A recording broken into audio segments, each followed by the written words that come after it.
오늘 우리에게 주시는 하나님의 말씀 사도행전 1장 5절 말씀입니다.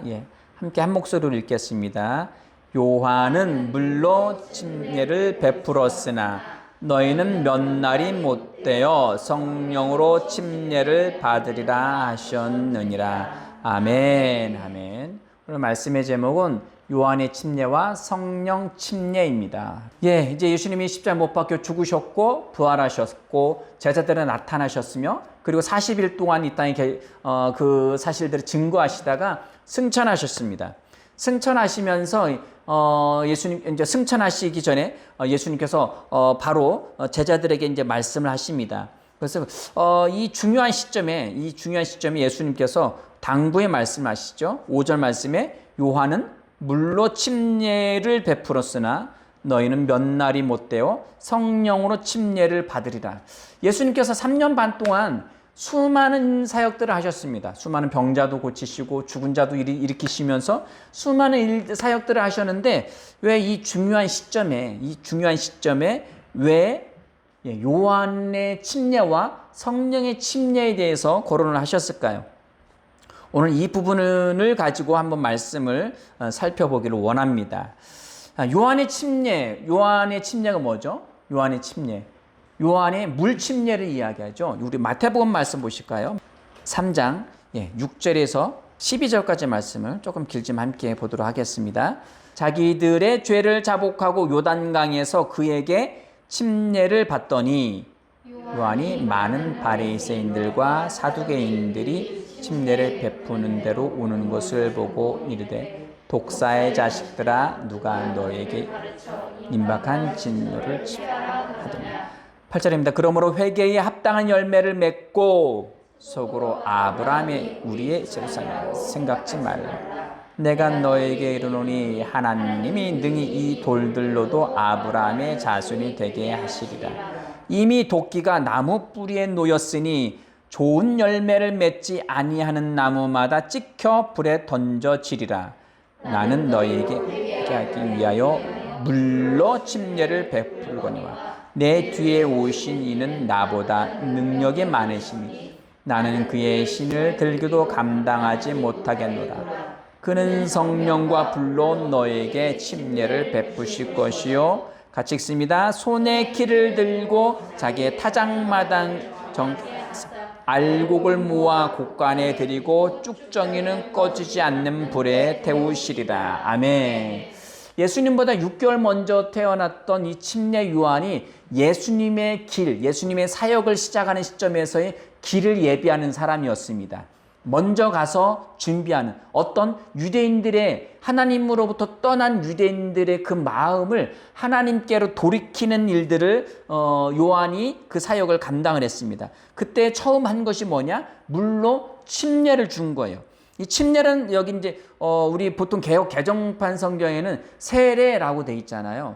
우리는 일본이 아무리 독도는 일본 땅이라고 써놔도 우리는 읽을 때 독도는 우리 땅이라고 읽죠.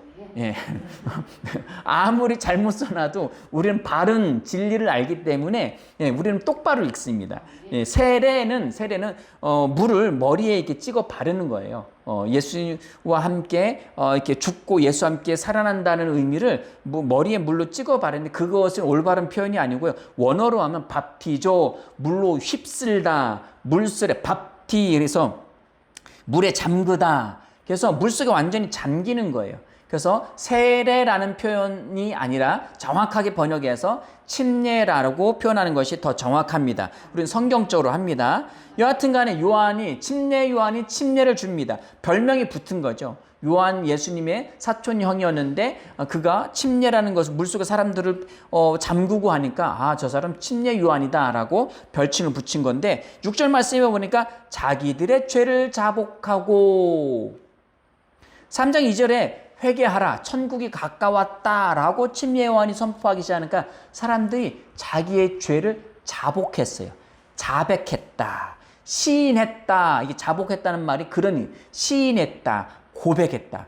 내가 죄인인 것을 시인하고 인정하고 자백했다는 거예요. 자, 무엇이 죄일까요? 그럼 무슨 죄를 지었길래 자백하고 인정하고 자복하고 나아갔을까요? 예, 거짓말도 했을 거고요. 그리고 뭐 누군가 훔치기도 했을 거고요. 누군 계속 누군가를 뒷담을 했을 거고. 율법에 어긋난 모든 것을 회개할 수 있습니다. 회개할 수 있는데요. 여기서의 침례 요한 그리고 예수님이 이 땅에 오셔서 그 죄라고 하면 하마르티아라고 해서 죄라고 하는 것은 정확하게 무엇을 의미하느냐? 관역에서 빗나갔다는 거예요. 관역. 그럼 도대체 그 관역 왜 죄라고 해놓고서 우리 관역에서 빗나갔다는 것은 무슨 말이냐? 정확한 목표 지점에서 빗나갔다는 것인데 그 목표 지점 인간이 끝까지 달려가서 딱 맞춰야 될 지점이 뭐냐? 하나님이라는 거예요.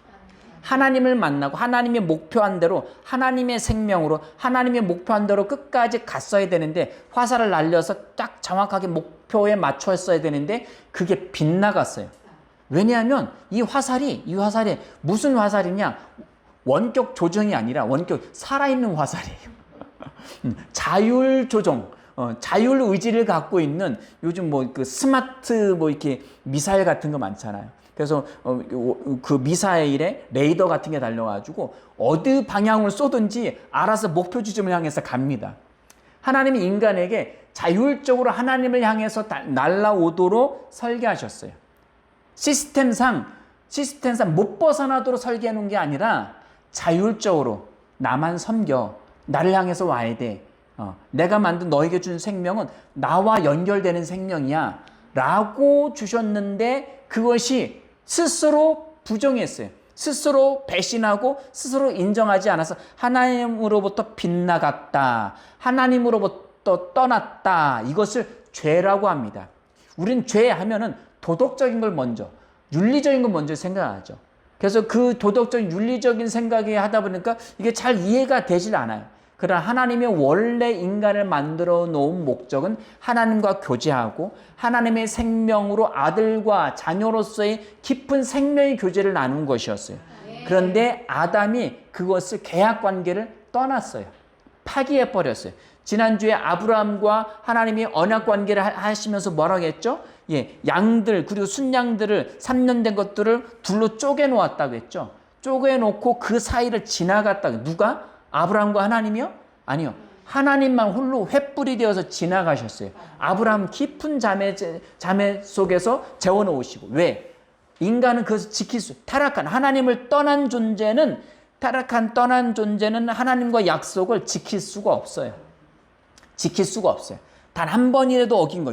율법이 613가지 중에 하나만 어겨도 그것은 이미 죄를 어긴 거예요. 율법을 어긴 거예요.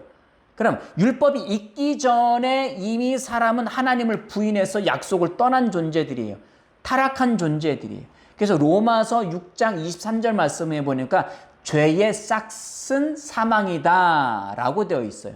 그 싹이라는 단어가 뭐냐면 임금, 노동의 대가인 거예요. 노동의 대가. 그러니까 죄를 지은 대가, 죄를 지은 수고비가 뭐예요? 사망이라는 거예요. 사망. 그럼 사망이라는 단어는 뭘까요? 사망. 우리말로 해서 사망이고 죽는다라고도 표현할 수 있죠. 사망. 죽을 살자에 망할 망이에요. 이 몸에서 생명의 기운이 이탈하고 떠나고 망하고 멸망하는 것을 사망했다. 죽는다라고 이야기를 합니다. 몸에서 생명의 기운이 떠나는 거예요. 자, 그러면 사람이 이 생명의 기운이 떠나면 끝이냐? 아니요. 사람에게는 믿는 사람이든 믿지 않는 사람이든 뭐 죽으면 구천을 떠돈다. 뭐 영혼이 있다. 뭐 그런 이야기들을 하잖아요.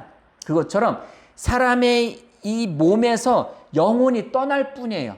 떠나는데 이 떠나는 것을 사람들은 사망했다, 죽었다, 때로는 돌아가셨다라고 표현을 합니다. 자, 이 부분에 있어서 그러면 생명의 기운이 떠난 게 실제 완전히 멸망한 건 아니죠. 몸에서 벗어났을 뿐이에요. 그래서 미국의 수많은 심리학자들이 임사체험, 죽었다가 다시 살아난 사람들을 대상으로 1,500명을 연구한 책이 있어요. 그런 걸 또 연구하는 사람들이 있어요. 1,500명을 연구했는데 한결같이 그들의 임사체험은 뭐냐? 자기 몸에서 죽을 때에 영혼이 이탈을 하더라 이거죠. 그래서 몸 밖에서 자기를 내려다보고 있고, 그리고 자기 친지들, 의사들이 무슨 이야기를 했는지를 그것을 알더라 이거죠. 다시 그 영혼이 몸으로 돌아왔을 때에 그것을 왜? 죽었다가 다시 깨어났으니까 그것을 고백하는 거예요. 사람은 죽지 않습니다. 완전히 멸망하는 게 아니에요. 영혼은 몸에서 이탈할 뿐이에요. 이탈할 뿐이에요. 그럼 무엇이 죽는 것이냐? 몸에서 영혼이 떠나고 그 다음에 심판이 있다고 이야기합니다. 히브리서 9장 말씀을 보실까요? 27절인가요? 한 번 죽는 것은 사람에게 정해진 것이요 그 후에는 심판이 있으니. 사람은 누구나 다 죽습니다. 고대의 진시 황제가 죽지 않으려고 불로초, 늙지 않는 풀을, 약초를 구해와라 해서 동방에 3,000명의 어린아이, 그러니까 이렇게 순수한 아이들을 3,000명을 보냈어요. 그래서 그 불로초를 찾아 헤매고 하다가 이 한반도 땅에 와서 제주도까지 갔다가 한 지점에서 더 이상 갈 데가 없다가 돌이켰다라고 해서 서귀포라고 하죠. 서귀포가 그렇게 해서 지어진 이름이에요. 그 진시 황제가 불로초, 그것이 산삼인지 여러 가지 이유 설은 있지만 뭐가 됐든지 간에 그 사람 죽었어요, 안 죽었어요? 죽었어요. 사람은 다 죽습니다. 죽는 것이 자연스러운 걸까요? 누구 하나 돌아가 보셔요. 가족 중에. 딴 사람 죽든지 말든지 신경은 안 쓰이는데 가족 중 하나 누구 죽으면 그렇게 슬퍼요. 자연스럽지 않아요. 자연스럽지 않아요. 우리가 숨 쉬는 게 자연스럽잖아요. 그렇다고 사람이 돌아가시는, 아이고 잘 돌아가셨네, 때가 됐으니까 돌아가신 거지. 물론 한 100세까지 사시다 돌아가시면 호상이라고는 하죠. 호상이라고 하지만 자식들은 울어요. 못내 아쉬워요. 사람이 죽는 게 자연스러운 건 아니에요. 왜? 하나님이 인간은 영원토록 교제하는 존재로, 영원히 사는 존재로 만들어 놓으신 거예요. 그래서 인간은 죽는 게 자연스럽진 않아요. 그러나 아담이 하나님을 떠났어요. 자신을 지은 생명에서 떠났기 때문에 사망이 들어왔어요. 그 대가로. 사망이 들어왔기 때문에 몸에서 영혼이 이탈한 것뿐만 아니라 어떻게, 창세기 2장 말씀 뭐라고 말씀하셨어요? 이 선과 악을 알게는 지식의 나무 열매를 먹는 날에는 반드시 죽으리라. 히브리 말로 무트라는 단어, 죽는다는 단어를 2번 반복함으로 인해서 죽고 또 죽는다는 거예요. 몸에서 영혼이 이탈해서 한 번 죽는다고 표현할 수 있고요. 그 다음에 심판이 있습니다. 그 죄에 대한 대가로 말미암아 심판에 이르러서 또 한 번 죽어요. 자, 계시록 말씀 펴볼까요? 요한계시록 20장 13절에서 15절까지의 말씀입니다.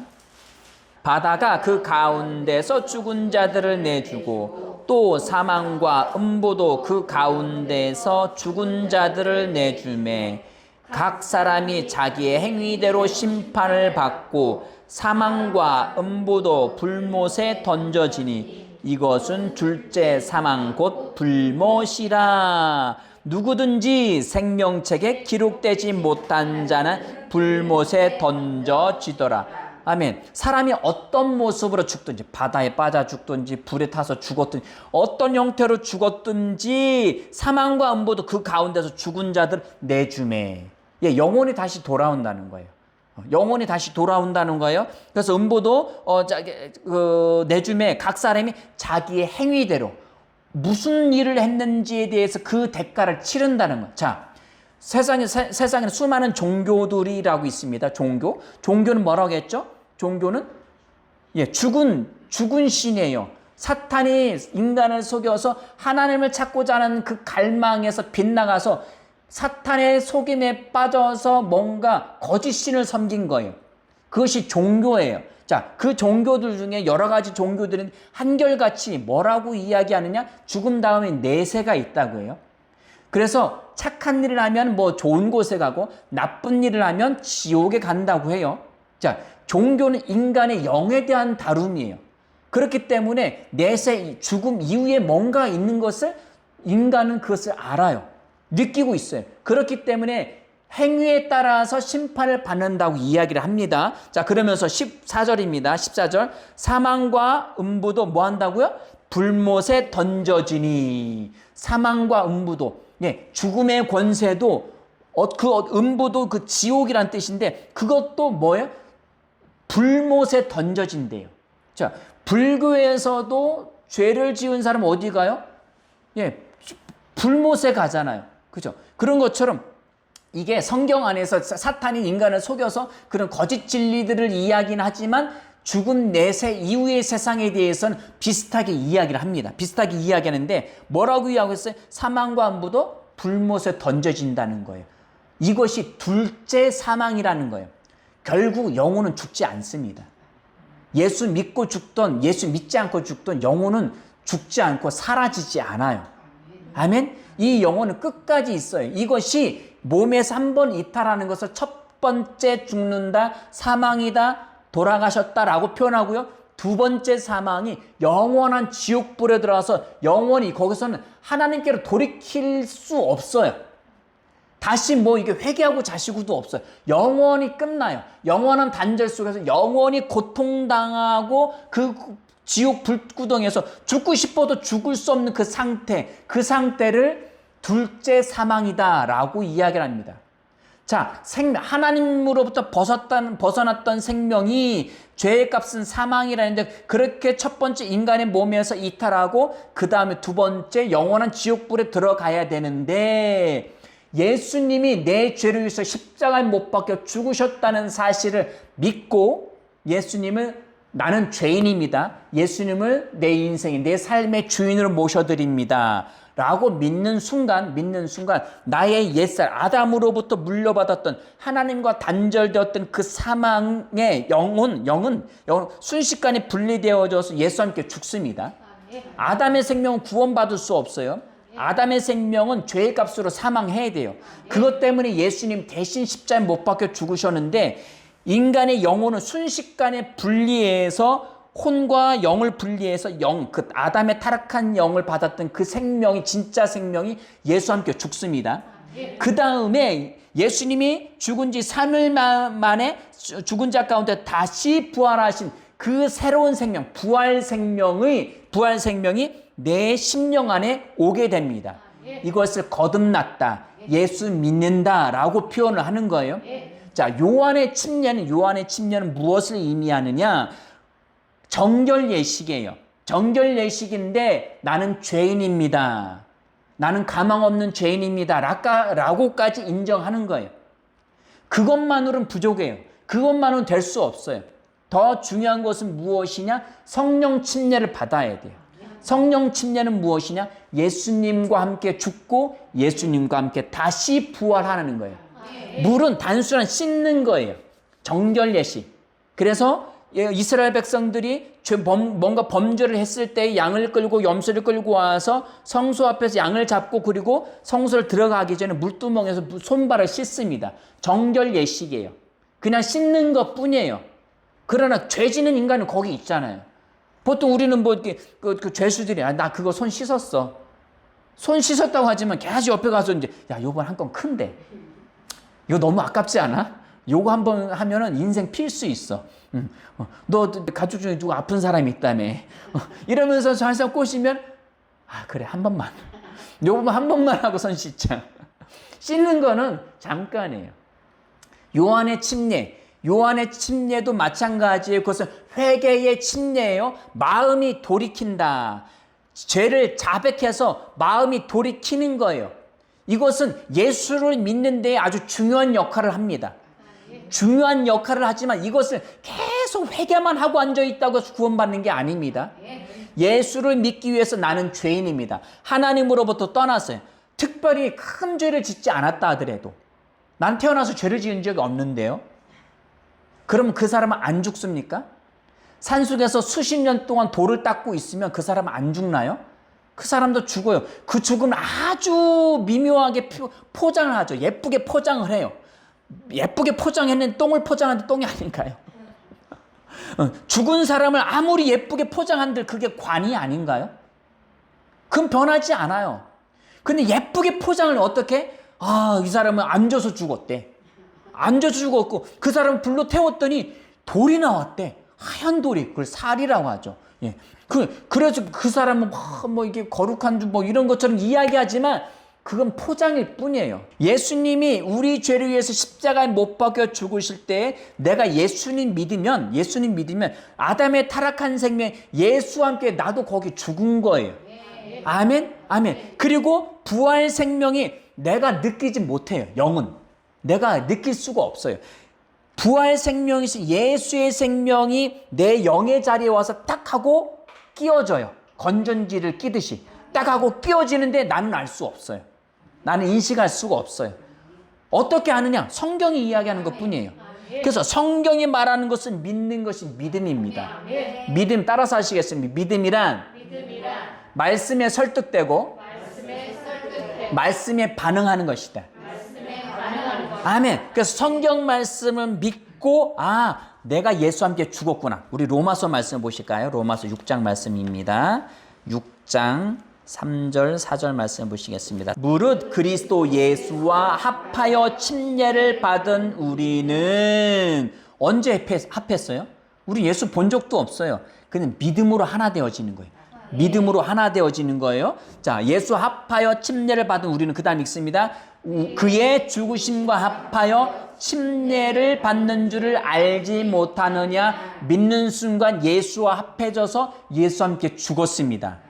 이것이 예수 믿는다는 거예요. 그 다음 4절입니다. 시작. 그러므로 우리가 그의 죽으심과 합하여 침례를 받음으로 그와 함께 장사되었나니. 장례가 치러졌대요. 장례를 치르려면 어떻게 해야 되죠? 장례를 치르려면은 시신이 있어야 돼요. 예. 사람이 죽었다고 하는데 시신이 없으면 무슨 처리가 돼요? 실종 처리예요. 실종이에요. 그것은 죽은 게 아니에요. 죽은 게 아주 확실한데도 불구하고 시신이 없으면 실종 처리돼요. 그래서 찾다 못 찾으면 어떻게 해요? 예, 침대 밑에 들어 어디 가서 머리카락 아니면 어디 손톱 깎아놓은 거 손톱이라도 갖다 놓고 장례를 치러요. 시신이 있어야 됩니다. 예수의 시신이 있는 것처럼 나의 생명도 예수의 시신과 하나 되어져서 함께 죽은 겁니다. 아멘. 예, 장례가 치러진 거예요. 예, 그 다음 읽겠습니다. 함께 장사되었나니. 시작. 이는 왜냐하면 아버지의 영광으로 말미암아 그리스도를 죽은 자 가운데서 살리심과 같이 우리로 또한 새 생명 가운데서 행하게 하려 함이라. 아멘. 예수와 함께 죽었고 그리고 실제 죽은 거예요. 나의 영이 죽은 거예요. 혼까지 죽으면은 그게 가능하지 않아요. 혼이 죽었다고 하면은 나를 기억을 못 해요. 의식불명했다가 깨어났어요. 이 사람 기억상실이 됐네? 그럼 지가 누군지 몰라요. 그래서 하나님께서는 자기가 누군지 알도록 혼은 내버려 두시고 영만 빼내요. 영만 빼내서 그 영이 진짜 생명이니까. 그것 때문에 사람이 죽는 거예요. 영이 하나님과 연결되어 있었는데 하나님을 떠났기 때문에 그것 때문에 사람이 동물과 다른 점이 뭔데요? 요즘은 동물을 사람처럼 여겨요. 그게 문제예요. 동물은 사람이 아닙니다. 동물과 사람의 차이점이 뭐예요? 동물은 영이 없기 때문에 문명이 발전하지 않아요. 아무리 똑똑해도 개는 개고요. 원숭이 원숭이고 수달은 수달이에요. 수달이 아무리 똑똑해서 도구를 사용하고 침팬지 유인원이 아무리 똑똑하다고 해서 도구를 사용한다고 해서 그 유인원이 문명을 발전시키는 절대 그럴 수가 없어요. 왜? 창조의 영이 없기 때문에. 인간만이 하나님의 영을 받았습니다. 두 번째 가장 큰 다른 점이 뭐예요? 종교가 없어요. 신을 찾고자 하는 갈망이 없어요. 동물은 성경에서 잡혀 죽기 위해서 만들어졌다고 하고 있어요. 그것은 뭐예요? 인간이 그냥 뭐 먹는 정도 그런 거예요. 그 동물을 우리가 학대하자는 게 아닙니다. 그러나 동물을 인간보다 더 우위에 둬서는 안 됩니다. 아멘? 동물은 동물일 뿐이에요. 그 동물과 사람의 다른 이 안에 영이 있기 때문인데 그것을 싹 구분해서 분리해서 하나님의 말씀 뭐라고 했죠? 하나님의 말씀은 날선 예리한 검과 같아서 영과 혼과 골수를 쪼갠다고 했잖아요. 그 영과 혼을 기가 막히게 잘라서 도련해서 그 아담의 타락한 생명 영만 예수와 함께 죽고, 그리고 예수와 함께 부활 생명이 딱 태어났는데, 예수의 생명이 왔는데 혼은 그대로 있기 때문에 내가 거듭났는지 어떻게 했는지 아무것도 몰라요. 그냥 믿음으로만 아는 거예요. 뭘 믿어요? 말씀을 믿고 아는 거예요. 아멘. 예수와 함께 죽고 예수와 함께 사는 것이 그 믿음입니다. 아멘. 요한의 침례는 단순히 회개의 침례, 회심, 나는 죄인입니다, 나는 하나님으로부터 떠나, 이게 없으면 예수와 함께 죽는 것도 불가능해요. 그래서 로마서 10장 9절 10절 말씀 뭐라고 이야기하고 있어요? 마음으로 믿어 입으로 시인하여 구원에 이른다는 거예요. 그 마음에 믿으려면 먼저 회개가 있어야 돼. 나는 죄인이네요. 어떤 도덕적인 죄를 많이 지어서가 죄인이 아니라 그것 이전에 나는 하나님을 떠난, 하나님을 알지 못한, 하나님과 상관없는 죽은 영입니다 라는 것이 시인이 있어야 돼. 무슨 이성적, 지성적으로 먼저 그것이 납득이 가야 돼. 그래야 예수를 믿을 수가 있습니다. 그렇지 않으면 절대 예수 믿지를 않아요.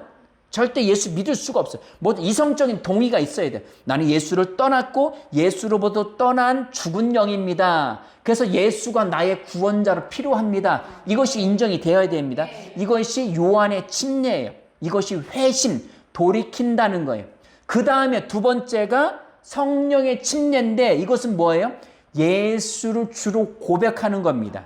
예수를 주로 고백하는 거예요. 우리 사도행전 말씀을 보실까요? 사도행전 19장 2절에서 6절까지 말씀 한번 보실까요? 이르되 너희가 믿을 때에 성령을 받았느냐. 이 말씀이 어떤 말씀이냐면은 바울이 에베소의 지역에 갔을 때에 이 사람들이 예수 믿고 침례를 받았대요. 그 얘기를 듣고 묻는 거예요. 이르되 너희가 믿을 때에 성령을 받았느냐라고 이야기하는 거예요. 자, 그 다음 읽습니다. 이르되 아니라 우리는 성령이 계심도 듣지 못하였노라. 바울이 이르되 그러면 너희가 무슨 침례를 받았느냐? 대답하되 요한의 침례니라. 바울이 이르되 요한이 회개의 침례를 베풀며 백성에게 말하되 내 뒤에 오시는 이를 믿으라 하였으니 이는 곧 예수라 하거늘. 그래, 요한의 침례 좋아. 요한의 침례는 마음을 돌이키고 나는 죄인입니다 라고 고백해. 그래, 그게 기본이야.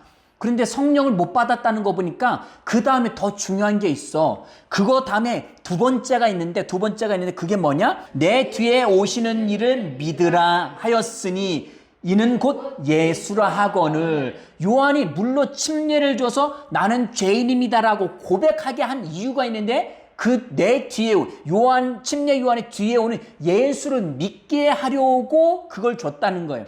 그걸 줬다는 거예요. 자, 예수라고는 5절입니다. 그들이 듣고 주 예수의 이름으로 침례를 받으니. 아멘. 듣고 말씀 복음을 들었어요. 로마서 10장 17절 말씀 뭐라고 하죠? 믿음은 들음에서 나며 들음은 그리스도의 말씀으로 말미암았느니라. 믿으려면 벌써 복음을 들어야 돼요. 들어야만 믿음이 생기는 거예요. 그 복음을 듣고 주 예수의 이름으로 침례를 또 받았어요. 자, 이제는 요한의 침례가 필요한가요? 요한의 침례는 필요치 않습니다. 나는 죄인입니다. 내 죄를 위해서 예수님이 필요해요. 예수님의 구원이 필요한데 예수님이 내 죄를 위해서 십자가에 못 박혀 죽으셨습니다.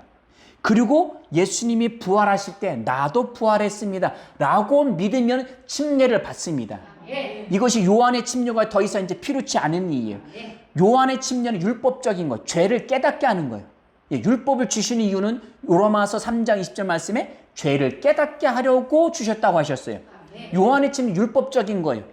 그것은 죄를 깨닫는 거고, 그 다음에 예수님의 침례는 죄를 완전히 제거해 버리시는 겁니다. 아멘. 제거하신 거예요. 바울이 그들에게 안수함에 성령이 그들에게 임하심으로 방언도 하고 예언도 하니. 아멘. 그 다음에 안수하니까 그들이 성령이 그들에게 임하셨어요. 그걸 어떻게 알았느냐? 자기들이 느꼈던 현상들이 그대로 나타났어요. 사도행전 2장입니다. 4절 말씀입니다. 그들이 다 성령의 충만함을 받고 성령이 말하게 하심을 따라 다른 언어들로 말하기를 시작하니라. 그들이 열흘 동안 예수님의 부활 승천하신 다음에 마가의 다락방이라는 곳에서 열심히 열흘 동안 기도했는데 몇 날이 못 되어 받을 거라고 했으니까 그들이 짐작을 했을 거예요. 왜? 그 다음에 오순절이라는 절기가 있었으니까 짐작을 하고 기도하다가 오순절날 성령이 임하셨어요. 성령이 임한 줄 어떻게 알았느냐? 불꽃 같은 무슨 혀 같은 것이 보이는 거예요. 그 다음에 뭐가 했어요? 자기들 뭔가 훅 하고 들어왔는데에 다른 말을 하는 거예요. 그런데 이 말이 세상 말은 아니에요.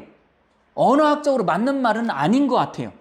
알아들을 수 없는 말인데 또 다른 사람들 다 알아들었어요. 세상 수많은 사람들이 유월절을 지키기 위해 왔는데 많은 사람들 다 동시에 알아들었어요. 자기네 나라 말로. 미국 사람 미국 말로, 일본 사람 일본 말로, 중국 사람 중국 말로, 거기 메대와 뭐 이집트와 뭐 여러 사람이 왔다고 하는데 다 자기 말로 알아들었는데, 한 성령이 말하게 하심에 따라 말하는 것이 성령 받은 증거입니다. 아멘. 그렇게 해서 성령 받았다는 거예요. 그것이 예수를 믿으면 성령의 침례를 받는다는 거예요. 아멘. 아니 그런데 여기는 예수를 믿었다고 해서 성령 침례 받았다고 하진 않았잖아요. 그죠? 분명히 그렇겠죠. 사도행전 11장으로 넘어가겠습니다. 15절에서 18절까지 말씀입니다. 내가 말을 시작할 때에 성령이 그들에게 임하시기를 처음 우리에게 하신 것과 같이 하는지라. 이 이야기가 무슨 이야기냐? 베드로가 먼저 꿈을 꾸었는데 하늘에서 보자기가 내려왔는데 거기에 부정한 짐승도 곤충들이 잔뜩 있는 그걸 자꾸 잡아먹으래. 그 한 번 있었고 두 번 있었고 세 번 있었어요. 그리고 올라갔어요. 이게 도대체 뭐지? 라고 하는데 갑자기 밖에서 베드로 계십니까? 막 누가 불러요? 이게 무슨 얘기 누구십니까? 했더니 성령님께서 야 가. 요빠에서 너 찾으러 왔어. 그냥 따라가. 그래서 갔어요. 갔더니 고넬료라는 백부장 집이에요. 로마군의 군사의 100명의 부하를 거느린 백부장 집인데 당신 나를 왜 초대했어? 라고 물으니까 며칠 전에 이런 꿈을 꾸었습니다. 당신을 초대해서 하나님 말씀 들으라는 거예요. 아, 이게 성령님이 나보고 이방인은 구원받는 존재가 아니에요.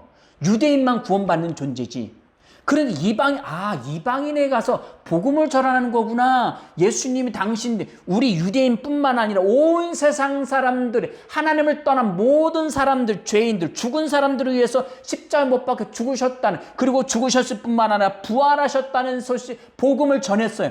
전했더니 자기들이 처음 사도행전 2장에서 받았던 그 성령이 임하는 현상이 똑같이 일어나는 거예요. 그들에게도 그런 증상, 방언이 터진 거예요. 자, 10장 봅시다. 10장 44절입니다. 시작. 베드로가 이 말을 할 때에 성령이 말씀을 듣는 모든 사람에게 내려온 45절입니다. 베드로와 함께 온 할례 받은 신자들이 이방인들에게도 성령 부어주심을 말미암아 놀라니 이는 방언을 말하며 하나님 높임을 들음이로라. 아멘. 왜? 그것을 어떻게 알았느냐? 방언을 말하기 시작한 거예요. 그것 때문에 알은 거예요. 그것을 예루살렘 교회에 가서 보고를 한 거예요. 왜? 있을 수 없는, 한 번도 있었던 일이 없었는데 이런 일들이 이방인들도 접촉했고 그들에게 희한한 일들이 일어났으니까 그걸 와서 보고하는 것이 11장이에요. 11장. 그래서 우리가 읽었던 15절에서 말하는 거예요. 성령이 그들에게 임하시기를 처음 우리에게 하신 거가 똑같이 그런 일이 일어났어. 16절 있습니다. 11장 16절입니다. 시작. 내가 주의 말씀에 요한은 물로 침례를 베풀었으나 너희는 성령으로 침례를 받으리라 하신 것이 생각났노라. 사도행전 1장 5절에서 하는 얘기를 또 이야기하는 거예요. 벌써 신약성경에서 이게 세 번째 이야기예요. 다른 복음서까지는 더 이야기했지만 순서상으로 하면 세 번이나 이 이야기를 하고 있는 중요한 부분이기 때문에 예수를 믿는다는 것은 첫 번째 회심이 있어요. 나는 죄인입니다. 하나님을 알지 못하고 떠났던 나는 죽은 영입니다. 예수의 구원이 필요합니다. 하나님의 구원이 필요합니다. 그것이 요한의 침례이고 두 번째가 뭐예요? 성령 침례인데 예수를 마음의 구주로 영접하는 거예요. 아멘. 자, 17절 말씀 읽습니다. 시작. 그런즉 하나님이 우리가 주 예수 그리스도를 믿을 때에 믿는다. 마음의 주인으로 영접한다. 로마서 10장 9절 10절 말씀. 사람의 마음으로 믿어 의에 이르고 입으로 시인하여 구원. 하나님의 구원이 이른다고 했죠. 믿을 때 그 다음 읽습니다. 주신 것과 같은 선물을 그들에게도 주셨으니 내가 누구에게 하나님의 능히 막겠느냐 하더라. 이방인을 구원하시겠다고 하는데 내가 그걸 어떻게 막느냐. 18절에 있습니다. 시작. 그들이 이 말을 듣고 잠잠하여 하나님께 영광을 돌려 이르되 그러면 하나님께서 이방에게도 생명 얻는 회개를 주셨다 하니라 하면, 자, 마음을 돌이킨다고 해서 구원받은 게 아닙니다. 그건 세상 사람도 다 해요. 단순한 회개, 돌이킴은. 근데 이 회개는, 요한의 회개는 좀 달라요. 왜? 나는 하나님으로부터 분리된 떨어져 나간 죽은 영입니다라는 것을 인정하는 거니까요. 그것이 예수님 믿는 첫 번째입니다. 그 다음에 예수님이 내 죄를 위해서 십자가에 못 박혀 죽으셨고, 그리고 부활하셨습니다. 나도 예수와 함께 죽었고 함께 부활하셨습니다 라고 인정하는데, 진짜 회개, 성령 침례는 무엇이냐 이거예요. 생명 얻는 회개를 주셨도다. 생명 얻는 회개. 예수와 함께 죽고 예수와 함께 부활해야 이게 진짜 회개예요. 이거를 이해 못하면 교회 예배 때마다, 부흥 집회 때마다 무슨 죄에 대한 설교를 하면 그게 또 찔려. 어릴 때 옆집 그 사과 하나 서리에 먹은 거, 옆집 갔다가 500원 있길래 500원이, 제가 그랬어요. 저 옆집 아저씨네 놀러, 어릴 6살 땐가 7살 땐가 놀러 갔다가 요만한 쇠망치가 있었어요. 장난감 망치인데 망치 모양이었는데, 그게 그렇게 탐이 나는 거예요. 그게 탐이 나가지고 그걸 들고 왔던 걸 기억을 해요. 그거 어디 뒀는지 몰라. 어디 뒀는지 몰랐지만 그 망치를 들고 왔어요. 옆집 서리도 참 많이 했네. 다른 집 서리도 많이 했는데 그게 굳이 생각나요. 그걸 집회 때마다 무슨 집회 갔다 뭐 했다 꼭 회개를 했어요. 그걸 꼭 굳이 회개를 했어요. 그거를 이야기하는 게 아니에요. 이 회개는 도덕적 윤리적 회개가 아니라 내가 하나님을 떠난 죽은 영입니다. 나는 하나님의 구원이 필요합니다. 첫 번째, 그 다음에 두 번째, 나는 예수와 함께 죽고 예수와 함께 다시 부활했습니다. 나는 새로운 존재입니다. 새 생명입니다. 나는 새로운 창조물입니다. 라고 고백하는 게 생명 얻는 회개입니다. 아멘. 처음에 침례 요한에게서, 야, 너 군인들은 너 월급 받는 그거로 만족해. 너 그래서 다른 사람들 자꾸 저 식민지 사람들 자꾸 돈 뺏어가지고 너 저기 하지 말고, 그리고 세금 걷는 세리들, 니네 또 거짓 뻥쳐가지고 세금을 불려가지고 걷지 마. 그 남의 거 도둑질하지 마. 이런 걸 이야기하는, 윤리적인 것만 이야기하는, 이걸 이야기하는 게 아닙니다. 죄의 회개를 이야기하려고 하다 보니까 도덕적인 걸 이야기해야만 알아듣는 거예요. 왜? 유대인들은 자기는 하나님의 구원받은 하나님의 백성이라고 해서 구원 이미 받았다고 생각하는 거예요. 그래서 바리새인들, 서기관, 대제사장들은 그런 짓들을 안 하니까 자기들은 구원받았다고 생각하고, 일반 서민들, 먹고 살기 힘든하고 거짓말도 좀 치고 좀 구라도 좀 쳐가지고 생계 유업도 하고 이런 걸 많이 하다 보니까 죄의식이 너무 많았어요. 특히 로마 군인도 더 할 것도 없겠죠. 이런 사람들은 죄인으로 인식하고 왔기 때문에 하나님을 떠난 것과 아울러 도덕적인 윤리적인 죄를 같이 싸잡아서 이야기한 거예요. 그런데 한 부류는 오지 않았어요. 요한의 침례 받지 않았어요. 어떤 부류요? 바리새인, 대제사장, 서기관들은 안 받았어요. 왜? 자기는 율법적으로 완전하다고 생각했기 때문에. 그래서 안 받은 거예요. 그러나 예수님 뭐로 말씀하셨어요? 너희는 회칠한 무덤이야. 너희는 속에 신이 가득해. 썩은 내가 가득해. 왜? 하나님으로부터 떠나 있기 때문에. 바리새인, 유대인, 대제사장, 서기관들은 뭘 생각? 율법적으로 범하지 않고 도덕적으로 깨끗하면 죄가 아니라고 생각했던 거예요. 그러나 하나님 뭘 말씀하셔요? 하나님으로부터 마음이 떠난 것이 죄입니다. 아멘? 그런데 예수님은 내 죄를 위해서 십자가 못 박혀 죽으셨어요. 그 사실을 믿고, 마음으로 믿고, 입으로 시인만 하면 우리는 구원을 얻는 거예요. 아멘? 아주 단순해요. 아주 쉽죠? 예수 믿으시기 바랍니다. 예수 믿으시기 바랍니다. 아멘? 그걸 어떻게, 집 계약한 것도 어떻게 믿어? 집 샀고, 집 전세 계약했는데, 그걸 어떻게 믿어? 그래, 몇 명 몰고 둘러 앉아서 동그란 빨간 거 하나 찍어놓고서 그걸 또 믿고 앉았네? 그거 어떻게 믿어? 법적 효력이 있는 거예요. 인감 도장이라는 거에 법적 효력이 있어요. 예수의 피도 빨갛습니다. 성령으로 인쳤다고 했어요. 예수의 인간도전 성령으로 인친 겁니다. 그래서 성경이 그렇다면 그런 거예요. 우리도 예수를 믿음으로 말미암아 신용 보증으로 서류에 글자 써놓고 그리고 빨간 도장, 나를 인식하는 그 빨간 인식표를 찍었어요. 그런 법적 효력으로 아무도 그걸 못 바꿔요. 법을 어기면 그 사람 처벌받기 때문에. 예수님도 마찬가지예요. 우리를 위해서 당신이 친히 십자가에 못 박혀 죽으시고 약속으로 피를 주셨어요. 그 피를 믿는 자, 예수님이 내 죄를 위해서 십자가에 못 박혀 죽으신 것을 믿는 사람은 예수 이름으로 침례를 받고 그리고 영혼이 예수와 함께 다시 태어나는 겁니다. 이것이 구원받는다는 거예요. 이것이 생명 얻는 회개입니다. 이것이 사도행전 1장 5절에서 이야기하는 요한의 침례와 성령 침례예요. 아멘. 이것을 명확하게 이해하고 지난주에 말씀드렸던 예루살렘에 대한 것을 명확하게 이해하고 사도행전을 읽으면 사도행전이 그냥 술술술 풀려나갈 수 있습니다. 먼저 예수를 알지 못하면 이것을 알 수가 없습니다. 예수님을 마음의 구주로 영접하시길 바랍니다. 함께 기도하시겠습니다. 이제 함께 기도하실 때에 먼저 예수를 마음의 구주로 영접하기 원하신다면 이 시간 저희 기도를 함께 따라하시길 하시길 바랍니다. 함께 따라서 하시겠습니다. 예수님, 나는 하나님을 떠난 죄인입니다.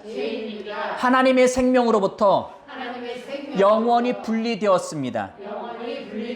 그러나 이제 내가 죄인임을 알고 예수만이 나의 구원인 것을 깨닫고 예수님을 초청합니다. 예수님이 나의 죄를 위해 십자가에 못 박혀 죽으셨고 장사 지낸 바 되었다가 3일 만에 다시 살아나셨습니다. 예수 믿는다는 것은 나의 죄를 위해서 죽으시고 다시 부활하신 그 부활 생명을 나의 생명과 바꾸는 것입니다. 예수님이 나의 생명이 되어주심을 감사합니다. 내 생명의 주인으로 모셔드립니다. 예수님은 나의 생명이십니다. 나의 구원이십니다. 나의 구원자이십니다. 나를 하나님의 자녀 삼아 주신 분이십니다. 나를 구원해 주신 것 감사합니다. 찬양합니다.